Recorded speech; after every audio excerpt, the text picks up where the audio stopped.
Welcome to new TV Telugu.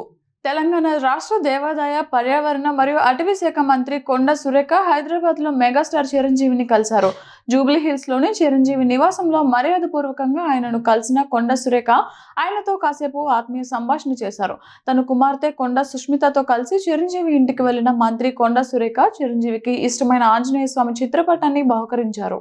చిరంజీవిని కలిసిన అనంతరం సోషల్ మీడియా వేదికగా ఆమె పోస్టు పెట్టారు.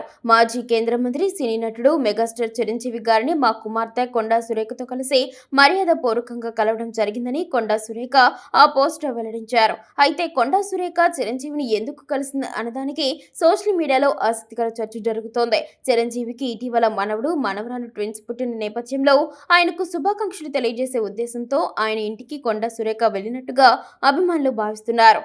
అంతేకాదు, చిరంజీవి కాపు సామాజిక వర్గం కావడంతో ఒక బీసీ మంత్రిగా చిరంజీవికి సన్నిహితంగా ఉండే ప్రయత్నంలో భాగంగానే వెళ్లి ఉండవచ్చని అభిప్రాయం వ్యక్తం చేసేవారు లేకపోలేదు. కొండా సుస్మిత చిరంజీవి వీరాభిమాని కావడంతో ఆమె తల్లితో కలిసి వెళ్లి ఉంటుందని మరికొందరు అభిప్రాయం వ్యక్తం చేస్తున్నారు. ఏది ఏమైనా కాంట్రవర్సీలకు కేర్ ఆఫ్ అయిన మంత్రి కొండా సురేఖ ఏం చేసినా దానిని నిశితంగా గమనిస్తున్నారు నెటిజన్లు, ప్రజలు.